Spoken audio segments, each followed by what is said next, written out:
Metre से electric की चोरी कर सकते हैं या अपने बिजली बिल को कम कर सकते हैं। पोल से गुजर रहे तार के ऊपर बैठा कोई पक्षी को करंट क्यों नहीं मार देता है? क्या हम अगर किसी रेलवे लाइन के ऊपर से जा रहे OHC वायर को पकड़ कर लटक जाएंगे तो हमें करंट मारेगा या नहीं मारेगा? तो इसको समझते हैं हम। सबसे पहले आप कुछ भाषा समझिए। जो फेज करंट होता है ना, इसके कई नाम होते हैं, पहले उन नामों को समझिए। फेज वायर को हम लोग लाइव वायर या जिंदा तार कहते हैं। इसे हॉट वायर या गर्म तार के नाम से भी जान जाता है। इसी को हम लोग कहते हैं मेन वायर। अब दूसरा हो जाता है न्यूट्रल। न्यूट्रल को हम लोग कोल्ड वायर कहते हैं या इसे ठंडा तार कहते हैं। अब इनका काम क्या होता है? फेज वायर उसे कहते हैं जो करंट को ले आ रहा है, और न्यूट्रल उसे कहते हैं जो करंट को ले जा रहा है। यही दो चीजें होती हैं, और अर्थ होता है एक अलग चीज होता है। ये भी एक तरह का न्यूट्रल है, ये सेफ्टी के लिए ही लगाया जाता है, उसको हम आगे समझाएंगे। अभी यही मेन समझिए। फेज वायर के रास्ते से करंट आता है और न्यूट्रल से जाता है। आना जितना जरूरी है उतना ही जरूरी जाना है। जैसे मान लीजिए हम सांस ले रहे हैं तो ये फेज है, और छोड़ेंगे तो वो है न्यूट्रल। तो आप बताइए ना, हमारे लिए जरूरी क्या है, फेज की न्यूट्रल?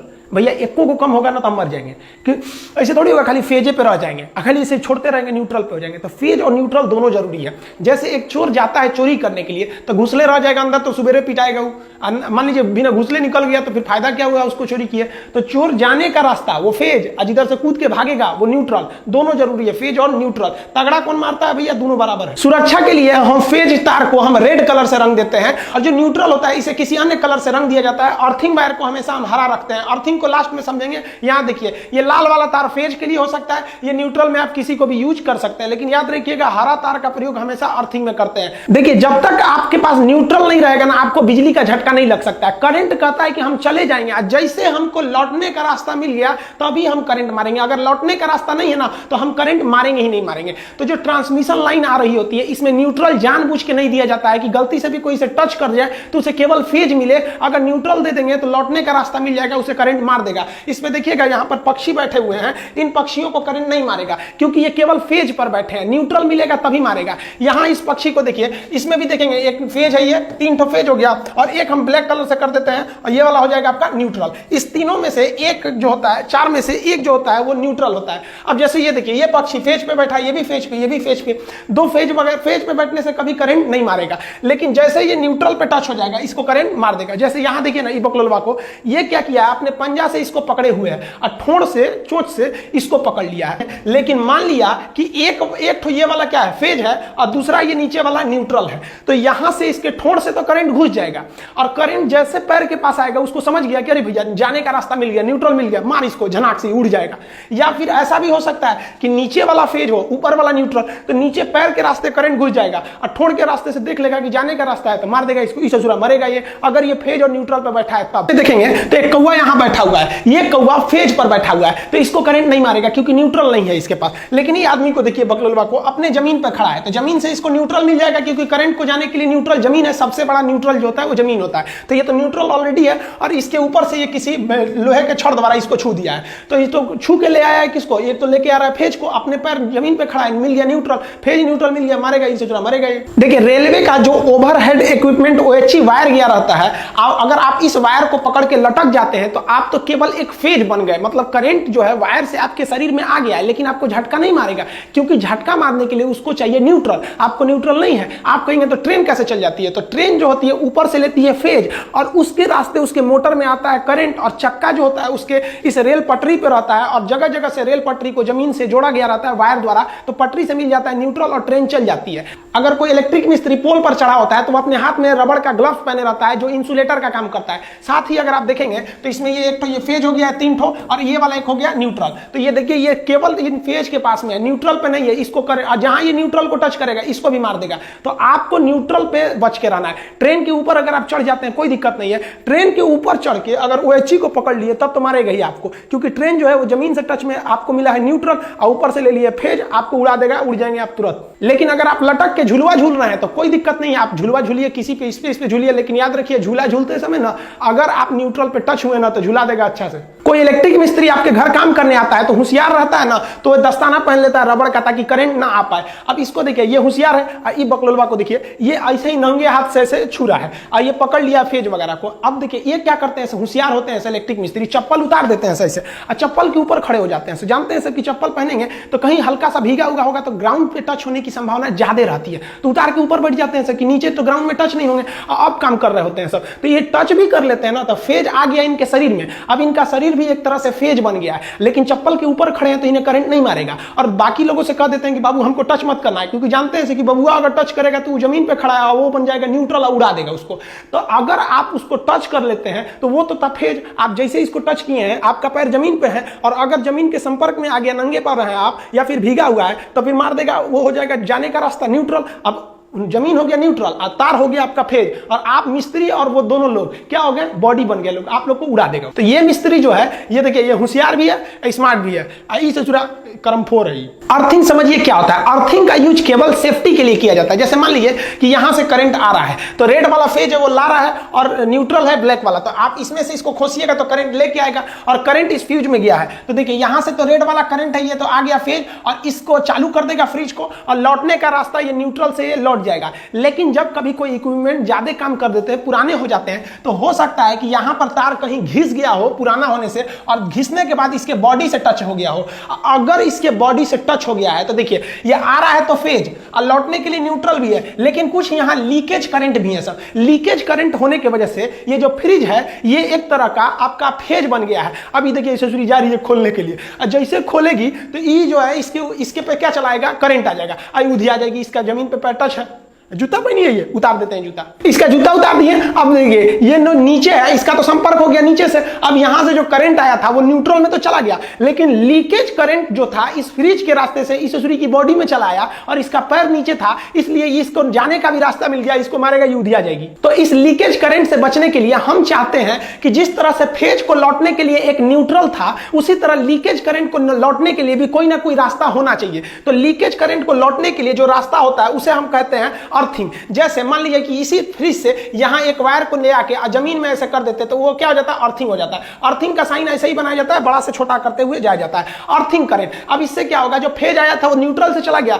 और लीकेज करंट जो था इस फ्रिज का इस वायर के रास्ते अर्थिंग में चला जाएगा। अब आप कहेंगे कि सर तब तो हर सामान में एक खोज उसमें खोद करिए, और उसमें को तार बांध के जगह जगह घर फोड़ के उसको अर्थिंग करिए, घरे खराब हो जाएगा ये अर्थिंग से। तो देखिए अर्थिंग सेफ्टी देता है, इसको कहां लगाया जाता है। अर्थिंग जो होता है ना, इसका जो प्रतिरोध होता है, क्वेश्चन पूछेगा कितना होना चाहिए, तो अर्थिंग का प्रतिरोध रेसिस्टेंस बहुत ही कम होना चाहिए, 8 ओम से भी कम होना चाहिए। जबकि हमारे शरीर का जो प्रतिरोध होता है, अगर शरीर भीगा है तो 1000 होता है, और अगर सूखा है तो 1 लाख हो जाता है। तो यानी हमारा शरीर सूखा है तो करंट को 1 लाख से धकेलेगा, अब भीगा है तो 1000 से ढकेलेगा। और जो अर्थिंग होता है वो महज 8 ओम से ढकेलता है। इसलिए कोई भी कहां जाता है, प्रतिरोध मतलब होता है रुकावट, ब्रेकर। अब आप बताइए, आप गाड़ी से जा रहे हैं, एक तो ब्रेकर इतना ऊंचा है, अब बगल वाला ब्रेकर थोड़ा सा है, तो गड़िया वाला को देखते हैं मुड़ा के जाता है, कहता दूर हचका पे से कौन जाएगा। तो हमारे शरीर का प्रतिरोध यानी ब्रेकर ज्यादा हैवी होता है, और अर्थिंग का ब्रेकर कम होता है, इसलिए लीकेज करंट इधर न जाके नीचे चला जाता है। अर्थिंग के लिए अर्थिंग का प्रतिरोध हमेशा कम रखा जाता है, 8 ओम से इसे नीचे रखना चाहिए। देखिए अर्थिंग को ही हम ग्राउंड कहते हैं, ये एक तरह से सेफ्टी के लिए ही यूज किया जाता है, जबकि ये एक तरह से कहिए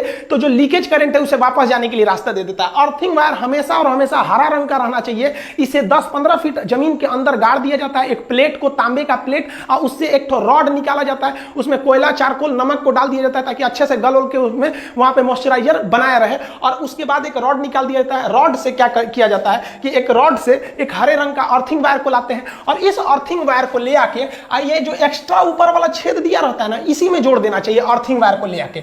इससे क्या फायदा होगा, देखिए मान लीजिए ये आपका फ्रिज है, इस फ्रिज से हम सप्लाई ले आ रहे हैं, तो इससे 3 ठो सप्लाई लाना चाहिए। कौन कौन सा, एक हो गया फेज का, एक हो गया न्यूट्रल का, और एक हो गया लीकेज करंट के लिए। अब आपसे पूछेगा लीकेज करंट की सप्लाई कहां से देनी जानी चाहिए, तो किसी भी लोड यानी जो मशीन है आपका, फ्रिज कूलर जो भी है, उसकी बॉडी से टच कराकर एक आपको अर्थिंग ले आना चाहिए। अब इसको तीनों में जोड़ देना चाहिए, एक जुड़ गया फेज में, एक जुड़ गया न्यूट्रल में। देखिए यहां रेड वाला जो है वो फेज करंट आ रहा है, और काला वाला जो है वो है आपका न्यूट्रल। अब मान लीजिए इस पे जो लीकेज करंट है उसको हम हरे रंग के तार से लाएंगे, यहां बोर्ड भी हरा है इसलिए हरा चलेगा नहीं, हम इस पे सफेद कर दे रहे हैं, तो लीकेज करंट को सफेद रंग से ला रहे हैं और यहां ऊपर वाले में जोड़ दे रहे हैं। तो ये ऊपर वाला जो होता है अर्थिंग होता है। अब बताइए अगर ये जो है इस पे लीकेज है करंट का, मान लीजिए यहां पे लीकेज है, अब हम इसको अर्थिंग से जोड़े हैं, तो अब इस सूरी नहीं जाएगी, बच जाएगी। देखिए कैसे, इस पे लीकेज है तो जो मेन करंट आया फेज से लौट जाएगा न्यूट्रल से, लीकेज करंट को पकड़ लेगा ये आपका अर्थिंग वायर, क्योंकि इसका प्रतिरोध कम है इसलिए करंट इधर से जाएगा, इस आदमी का प्रतिरोध ज्यादा होता है इसलिए इधर से नहीं जाएगा,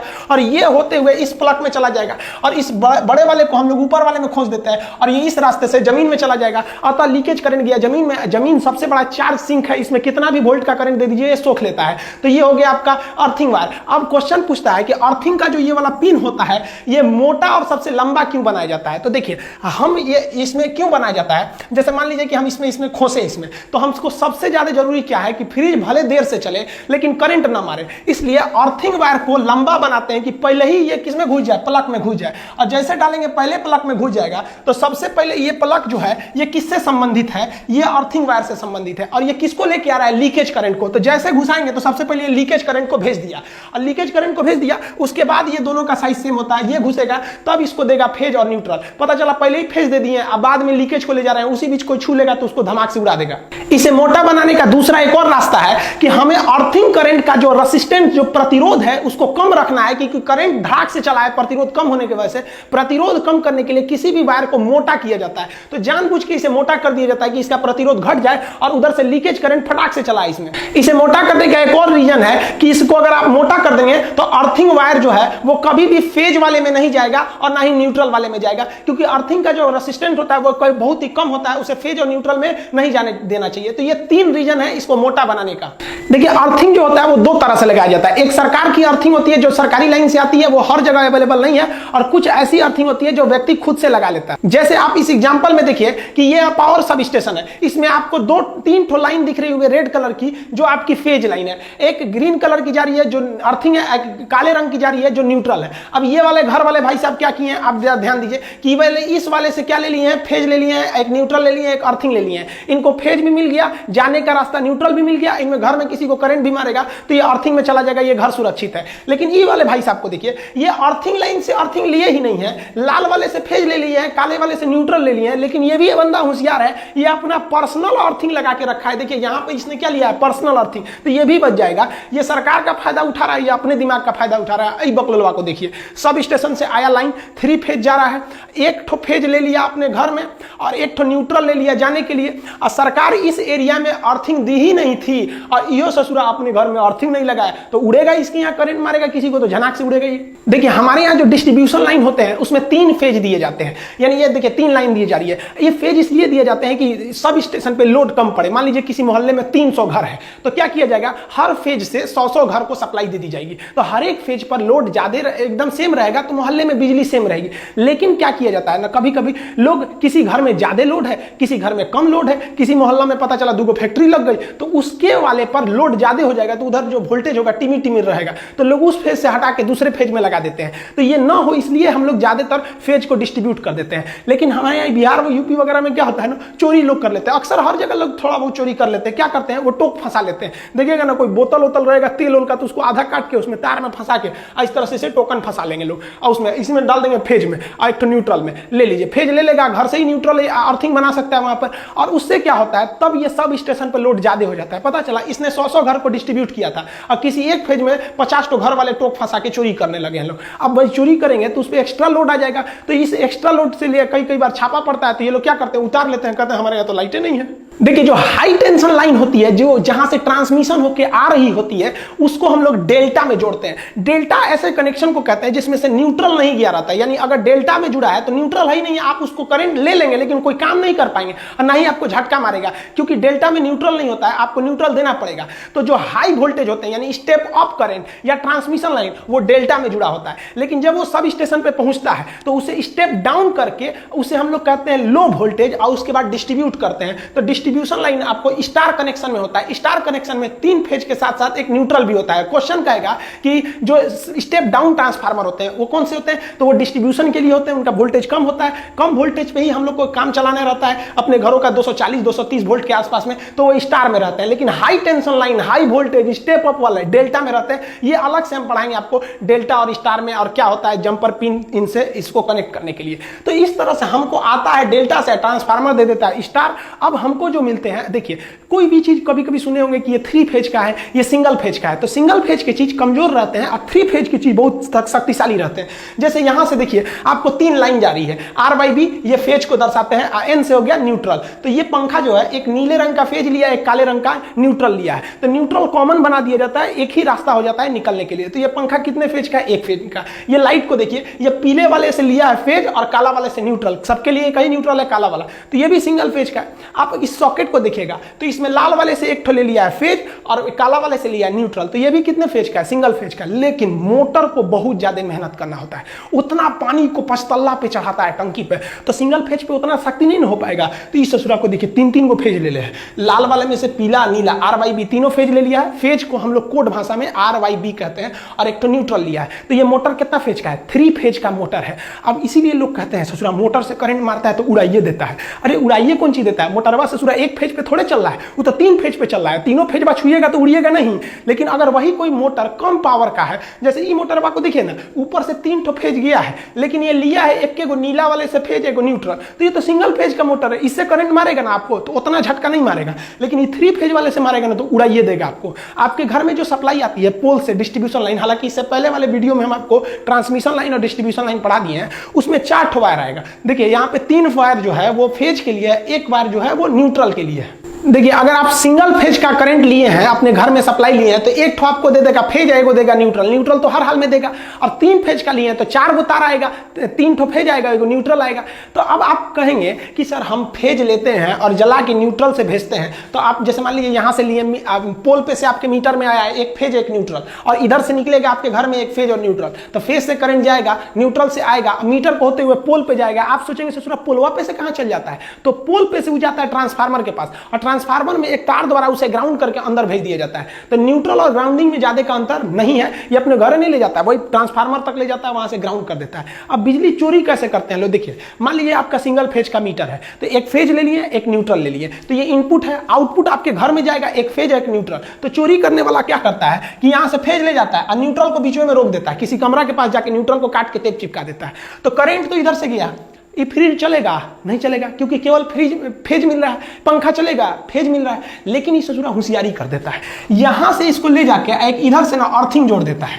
अब बताइए, जाने का रास्ते को ही ना न्यूट्रल कहते हैं, तो आया फेज और न्यूट्रल ना जाके ग्राउंड में चला गया, तो ये पंखा तो चलिए जाएगा, उस ससुरा को सेफ्टियो मिल जाएगा, चलियो जाएगा। तो इससे जो है मीटर की रीडिंग नहीं उठ पाती थी। अब मीटर लोग खूब लगा देते थे, अब बिजली नहीं आता था, तो सरकार इससे परेशान थी, तो सरकार ने ना उसकी जगह पे ले दिया डिजिटल मीटर। अब अगर आप डिजिटल मीटर लगा देंगे और सोचेंगे कि इस तरह से बीच में न्यूट्रल को काट के बाईपास कर दे हम, किसके थ्रू? अर्थ के थ्रू, तो इस ससुरा जो है ना, इस पे जब रीडिंग लेने आएगा तो इस पे बटन होता है, कोंचता है, जो देखता है कितना वोल्टेज उठा रहे हैं, कितना एम्पियर उठा रहे हैं, कितना बिल आया है, तो उसमें वो बता देगा कि ससुरा न्यूट्रलवा काट दिया है, क्योंकि करंट जा रहा है, आ नहीं रहा है, फाइन मारिए इस पे, तो उल्टा और फंस जाइएगा। तो ये वाला जमाना ये उस मोटर पे रहता था जिसमें वो पट्टी घूमती थी, लेकिन ये डिजिटल में ये काम नहीं आएगा। तो अभी के समय बिजली बिल को कम करने के लिए हावेल्स या बड़ी बड़ी कंपनियों का पावर सेविंग यूनिट आता है। आप एक मशीन टाइप का होता है, इसे लगा दीजिएगा तो ये बिजली को कम कर देता है। ये कैसे कम करता है? तो एक्चुअली ये पावर फैक्टर को 0.8 से ऊपर बढ़ा देता है, यानी लगभग 1 के करीब ले जाता है पावर फैक्टर को,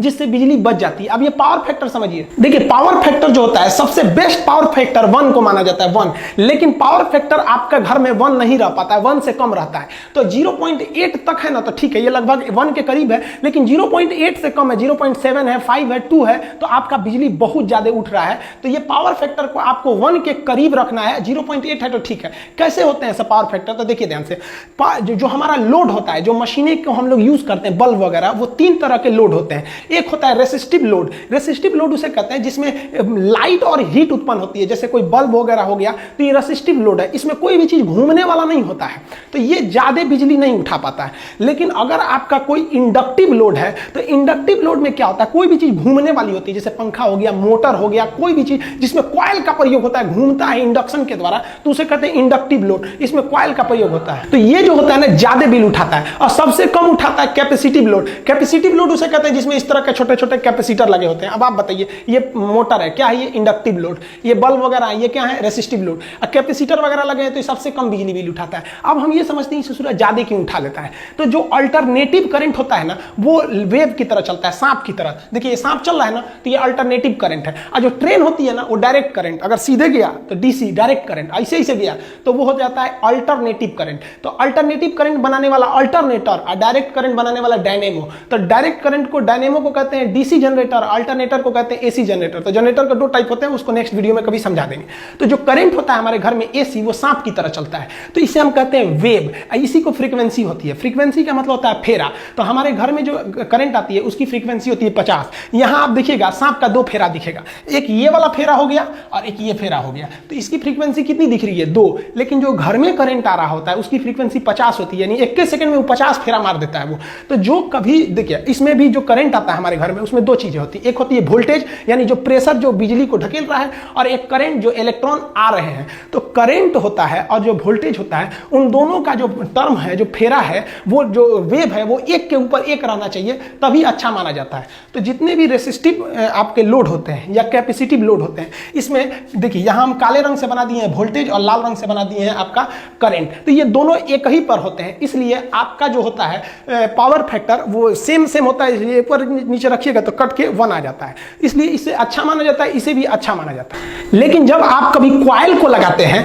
यानी इंडक्टिव लोड को लगाते हैं, मोटर फैन वगैरह को, तो इसमें पंखा जो घूमने लगता है ना, तो ये करंट को रोक लेता है। तो जिस वजह से इसका ग्राफ ऐसे बनता है, काला वाला मतलब वोल्टेज का ग्राफ आगे चला जाता है और करंट पीछे रह जाता है। तो वोल्टेज आगे चला गया, करंट पीछे रह गया, तो करंट को ऊपर रख के वोल्टेज से डिवाइड करेंगे तो पॉइंट में चला आता है। तो वही आपका जो पावर फैक्टर होता है ना, वो 1 से नीचे जाने लगता है वहां से। तो इसलिए आपको जरूरी है कि ये जो आपका करंट पीछे रह गया, इसको ढकेल के आप किसके बराबर करिएगा? आप वोल्टेज के बराबर कीजिएगा। लेकिन इसे जुड़ा होगा ही नहीं, क्योंकि मोटरवा जब चलेगा तो करंट वह पीछे ही रह जाएगा, वोल्टेज वह आगे चल जाएगा। तो इसका एक रास्ता है। जैसे मान लीजिए किसी 2 आदमी को एक जगह पे पहुंचना है 10 किलोमीटर की दूरी पर, एगो तेज दौड़ने वाला है, एगो धीमा दौड़ने वाला है। तो एक काम कीजिए ना, अगर साथे पहुंचाना है तो धीमे दौड़ने वाले को पहले ही दौड़ा दीजिए, दौड़ जोरे, और उसके आधा घंटा बाद दूसरा को छोड़िए। तो यही काम करता है ये हावेल्स का जो मशीन है, कई कंपनियों के आते हैं, एंकर वगैरह के, पावर सेविंग मशीन। ये क्या करता है, जैसे इसको लगा देंगे ना, जैसे मोटर ऑन करेंगे तो वो करंट को ढकेल के बहुत आगे भेज देता है, कहता है भाग जाओ तुम भाग जाओ, और उसके बाद पीछे से वोल्टेज को छोड़ता है।